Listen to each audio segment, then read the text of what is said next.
Hi, my name is Heather Mann, and I am doing a presentation on healthcare issue. My professor is Rachel Chowdhury, and I go to Franklin University. Hello, my name is Heather Mann, and I am a CT technologist for Kaiser Permanente. I have been a CT technologist for about 20 years. 16 of those years I was with UCSF, Children's Hospital of Oakland, and after that I was a CT technologist at Kaiser Permanente. In 2019, I entered the bachelor's program in healthcare management, and I am graduating this fall in 2021. I have certifications in ART, for CT, general radiology, and fluoroscopy.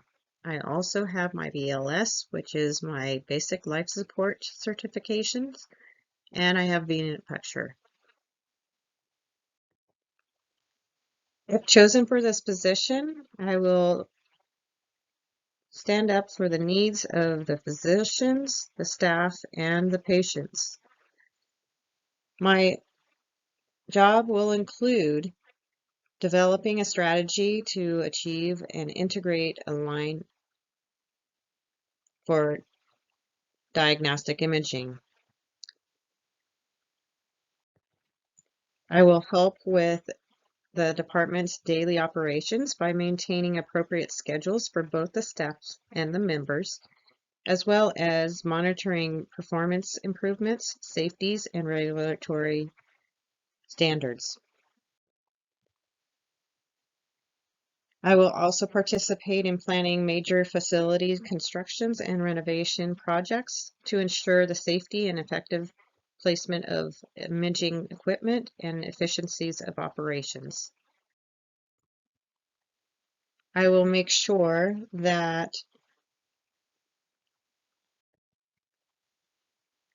the equipment and procedures are safe, functional, and capable of promptly meeting the diagnostic needs of our medical staff.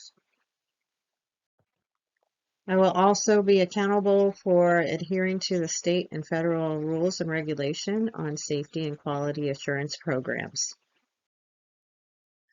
As you know, COVID-19 altered our way of life in the last 2 years. The diagnostic imaging services was hit hard.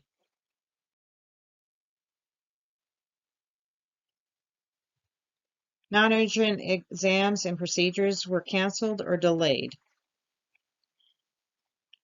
From the time that the pandemic has peaked, Kaiser has now opened for regular business. There is a considerable amount of backlog in patient exams, the most crucial being mammography. Women have been forced to extend their screenings well past the annual due dates. With what little we know about COVID, we had to make sure our staff was as safe as possible.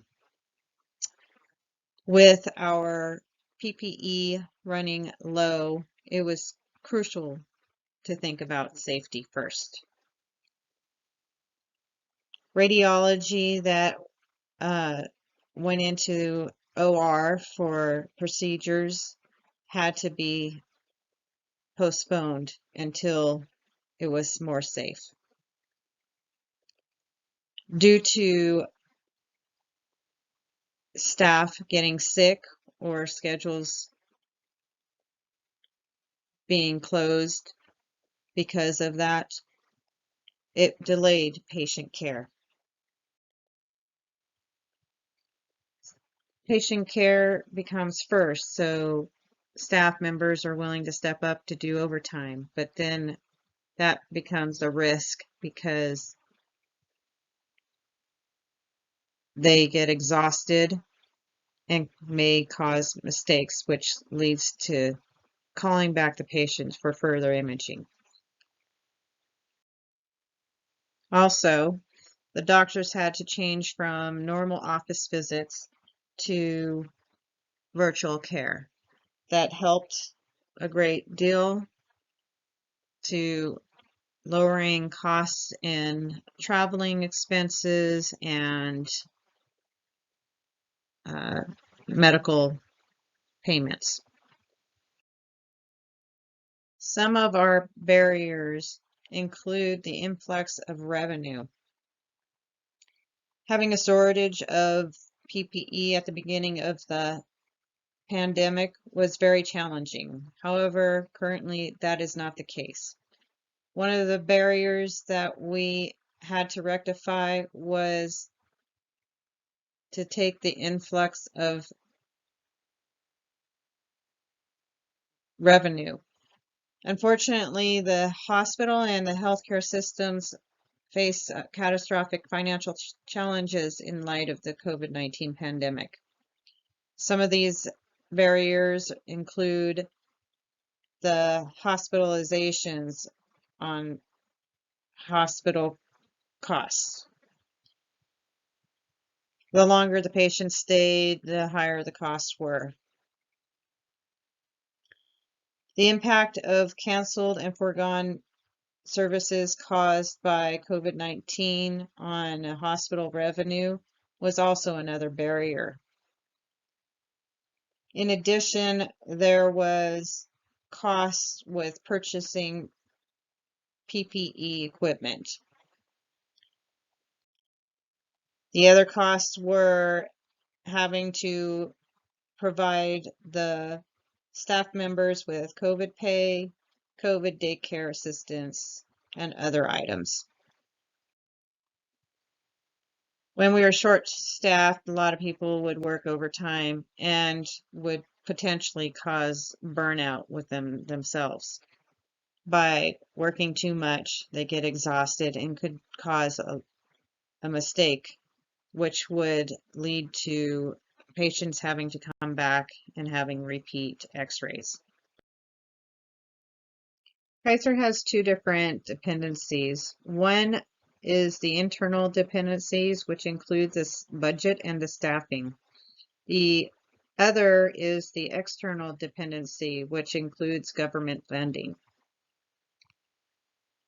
Budget concerns affect staffing, and with the increase in patient receiving imaging exams, have more staff to perform that would help immensely. When people are overworked, it is negatively affecting morale and causes staff to miss work more frequently. In turn, staffing shortages,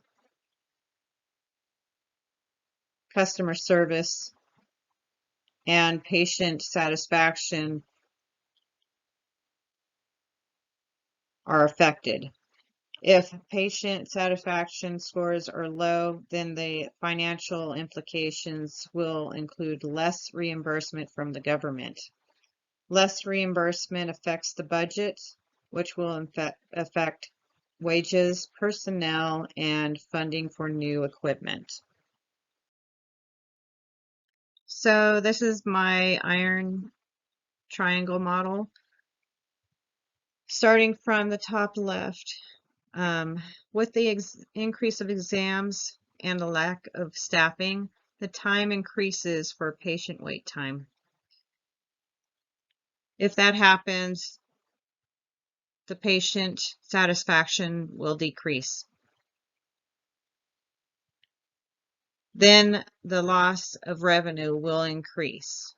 If we lose revenue, then we will lose government funding and potentially lose the possibility of getting any more equipment, additional staffing support,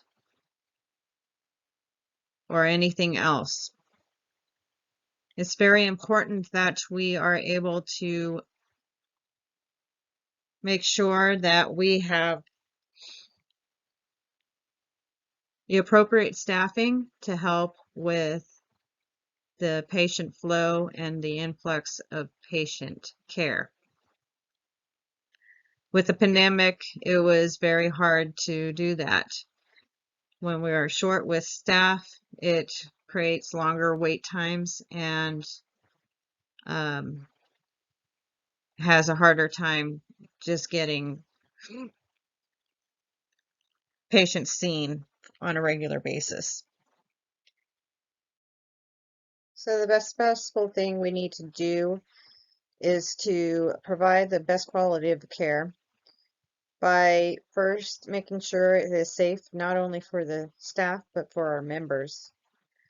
We need to make sure that we increase staffing for the influx of patients during the pandemic. We also need to make sure that we're updating and making sure our equipment are functional so that we can provide the essential care for our patients. We also need to make sure that the staff have sufficient PPE and provide the telemedicine communications for patients if the patients aren't able to go to their doctor's offices.